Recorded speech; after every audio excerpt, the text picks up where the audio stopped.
Elena Rybakina delivers vintage performance to win Australian Open title.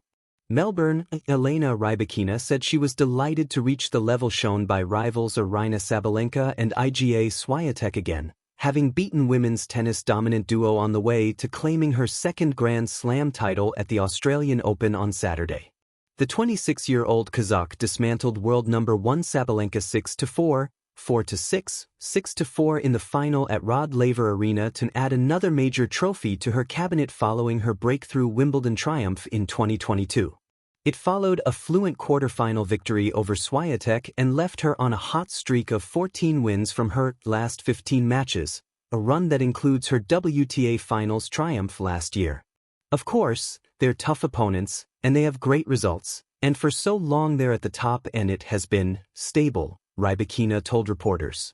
I'm happy that now I'm getting back to this level and hopefully I can be stable again throughout the whole season and keep on showing great tennis and good results. Yeah, it's a lot of tough matches I had here.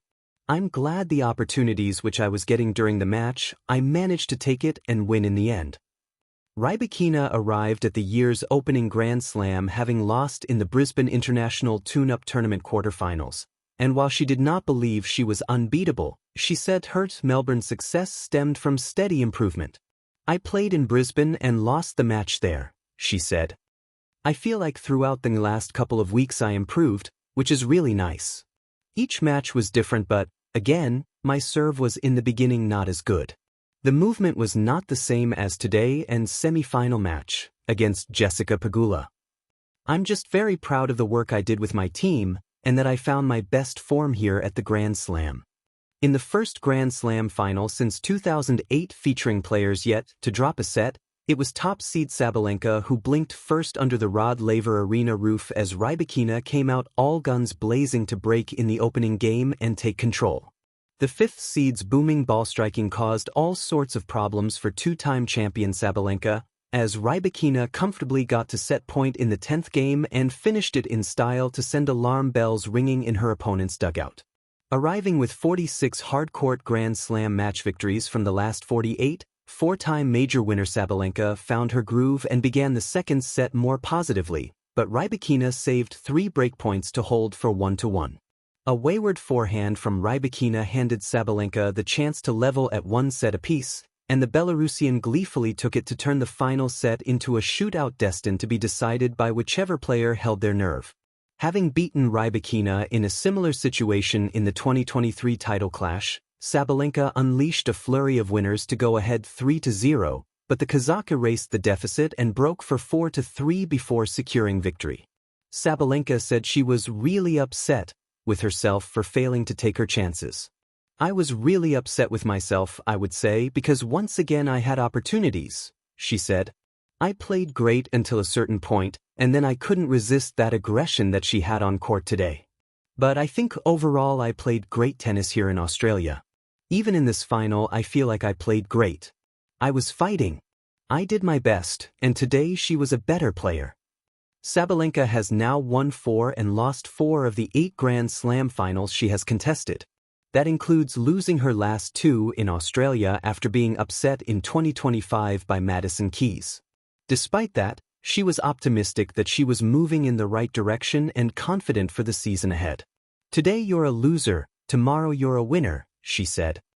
Hopefully I'll be more of a winner this season than a loser.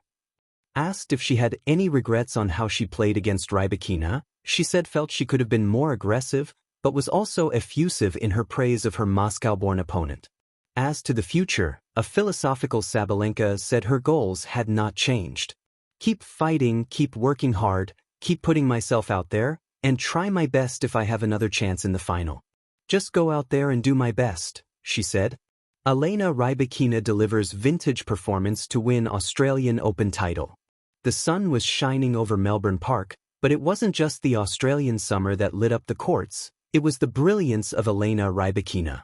With poise, power, and a touch of vintage artistry, Rybakina captured the imagination of tennis fans around the globe, delivering a performance that felt both timeless and electric as she clinched her Australian Open title. From the very first serve, it was clear that Rybakina was operating on a different plane. Her movement, fluid yet forceful, drew inevitable comparisons to the greats of the past. Every stride across the baseline, every pivot and angled approach shot seemed to echo the elegance of champions who defined eras. But it wasn't nostalgia that dominated, it was the now, immediate and breathtaking. The crowd sensed it too, rising in unison to cheer the precision of her ground strokes, the authority of her serves, and the calm intelligence with which she dismantled her opponent's game. Rybakina's journey to the title was no ordinary path. She had faced moments of doubt, of grueling three-set battles that tested not only her physical stamina but her mental resilience. Yet, in Melbourne, those challenges seemed to vanish. Her first serve, a cannonball that could intimidate even the most seasoned returners, repeatedly set the tone for points. Her backhand, a weapon of both spin and depth, painted the lines with an artistry reminiscent of clay court maestros, while her forehand unleashed bursts of power that seemed almost reckless in their precision. What made this victory particularly poignant was the sense that Rybakina had tapped into a kind of vintage tennis ethos, a style that transcends modern statistics and analytics. In an era dominated by baseline rallies and power numbers, she reminded the world that tennis is also poetry. She mixed spins and slices with daring net approaches, varied her pace, and never allowed the match to become monotonous.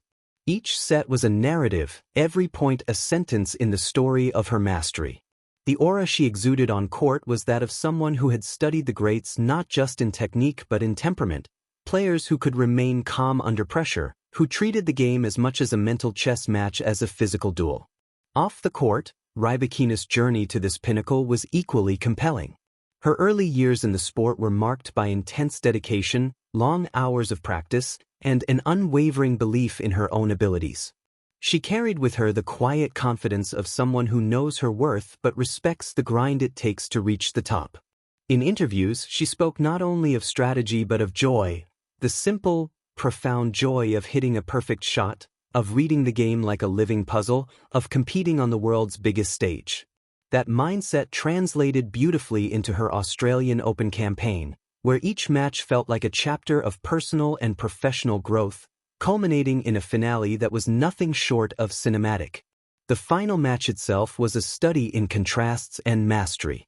Her opponent, a formidable and relentless competitor, attempted to impose pace and pressure, testing Rybakina's consistency and resolve. But Rybakina met every challenge with a blend of grit and grace. She moved seamlessly between defense,